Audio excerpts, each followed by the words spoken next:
Five Nights at Freddy's. Hey, if you haven't been keeping up with my channel, an evil version of me from another universe took over and has been forcing me to make videos to get him money to do something with. Now that you're up to speed, I've had a lot of time to reflect on my jail era, if you will, to truly understand how I feel about Five Nights at Freddy's. Announced on April 7th, 2015, and originally was meant to be made by Warner Brothers, though many creative differences arose, causing the project to fall apart. In March of 2017, Scott tweeted a picture of a director's chair with Freddy's name and the Blumhouse logo in the background, meaning the FNaF movie would finally release. 6 years later, I was okay with the long wait, as long as it meant we were going to get something quality in the end. So with me seeing it multiple times, was it worth it in the end?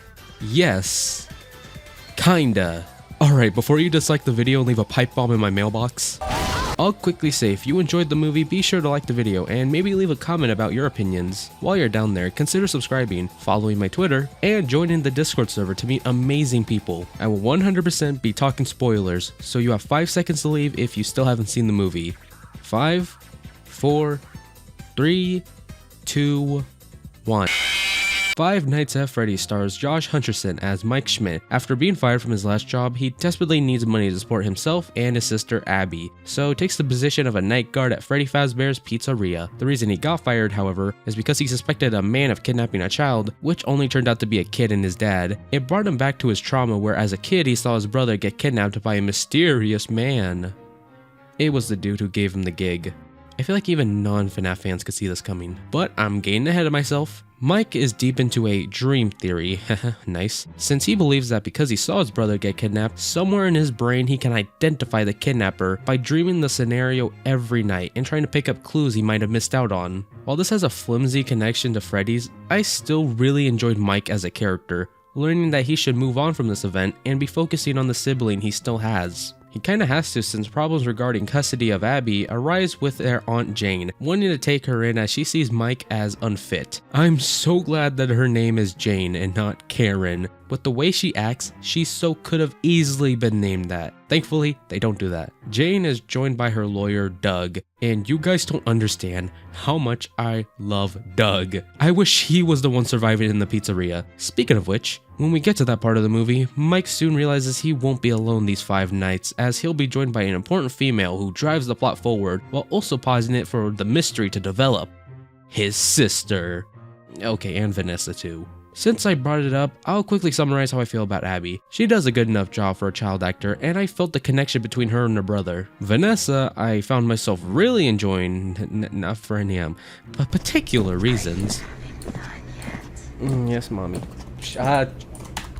What the f- Alright, but like, she is a character I found myself liking because, get this, she had actual screen time and kept the plot going with twists that she and William Afton are father and daughter, totally catching me by surprise and keeping me invested. We all knew she and Afton were gonna have some form of connection just from the trailers, but I don't know if father-daughter was in anyone's FNaF bingo cards. I guess I'm just stupid.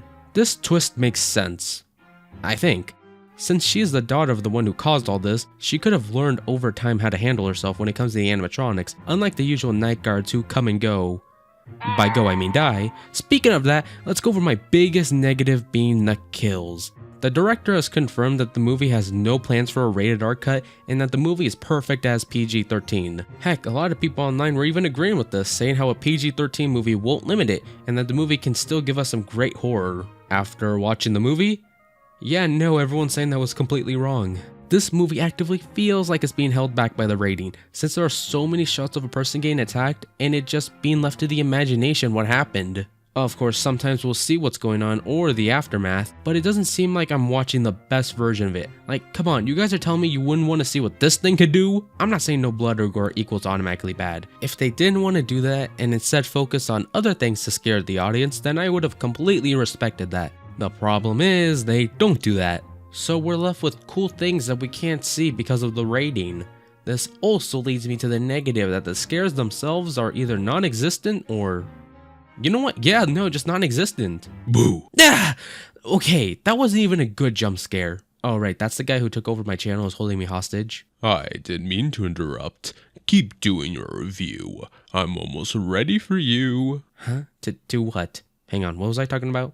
Oh, right. The closest they do is a couple of cheap jump scares by a mini Balloon Boy figure. Other than that though, the movie as a whole is not scary, especially during the middle of it when Mike brings his sister to work and she befriends the gang to build a table fort together. Like, yeah, it makes sense, the Freddy crew are possessed by kids, so naturally they're gonna act like it. However, when you see this poster, what do you think? Yes, finally, a movie where possessed robots build table forts. If they wanted to take this route of them having a sweet side, I'm on board with it, as long as they made me fear them beforehand. Foxy and Bonnie get kills completely off screen. Chica, while slightly better, only does with the cupcake, she personally does nothing. And Freddy, well honestly he doesn't fall victim to the trap thanks to his Bite of 23 scene. I'll reel back now and talk a bit more positively, since I am talking about the animatronics. The Freddy gang look amazing. They feel straight from the game, even with the blue bunny some fans are complaining about. I get it, something gets purple, something gets blue. I'm no color expert, but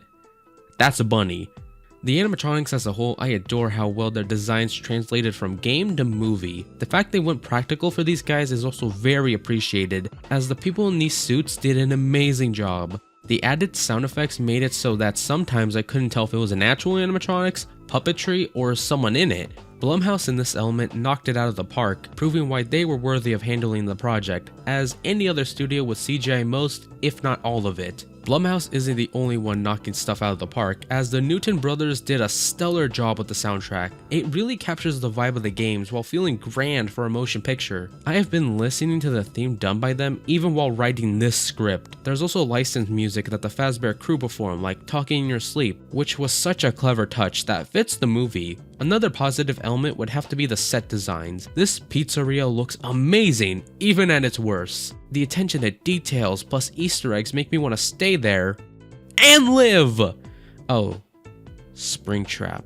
Yeah, I guess positive is over since this is another major disappointment in the film. Matthew Lillard does such an amazing job for the screen time he's given, and it's such a shame since that screen time was not a lot. He feels so poorly set up and forgotten for most of the movie that it's hard to feel the weight of the situation when he shows up during the final act. Surprise, surprise, he reveals he was the one who kidnapped and killed Mike's brother way back when. However, with how little involvement he has, only to show up in the suit, makes him feel like a Scooby-Doo villain, which, hey, that's funny. Don't get me wrong, the end part is where he's at his best, but it only makes me wish this was more of the movie. With how important the character William Afton is to the game series, it should be a no-brainer that needs to be translated well into the movie. However, we're left with a villain who is non-existent. I don't see this either pleasing moviegoers or FNAF fans, since moviegoers are going to be confused on why this guy who plays such a little role in the story is now the villain, while FNAF fans like me are going to be disappointed he didn't get the screen time he deserved. Don't even get me started when he says, "I always come back." To quickly sum it up, Abby reveals the truth to the animatronics that Afton murdered them and caused all this,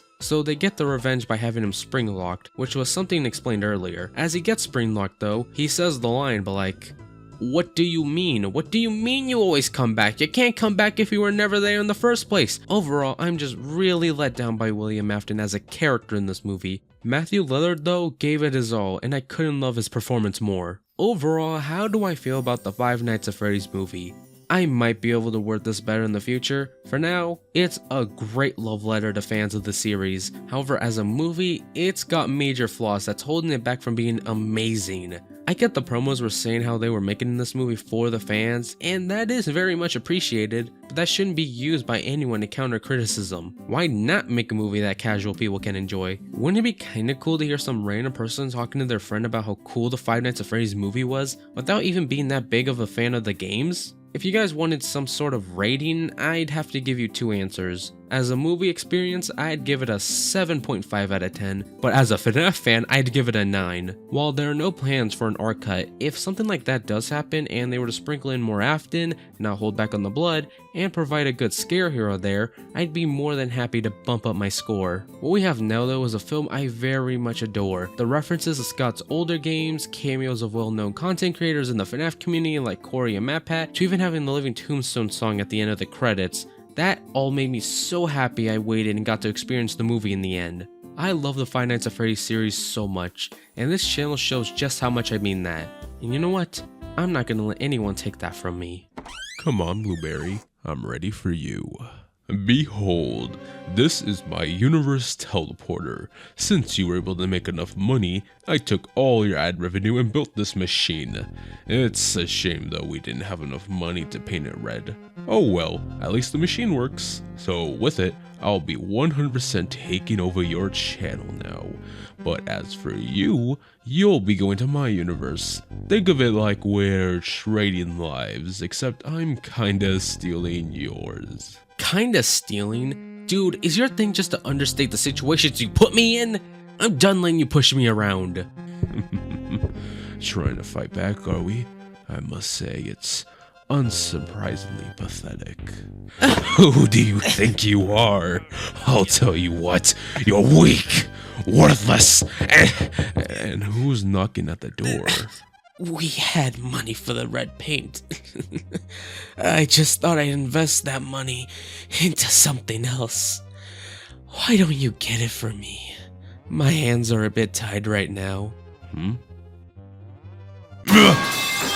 Well, it seems like things are finally back to normal. Once Freddy put him in his stomach and then helped me out, I was able to get my channel back.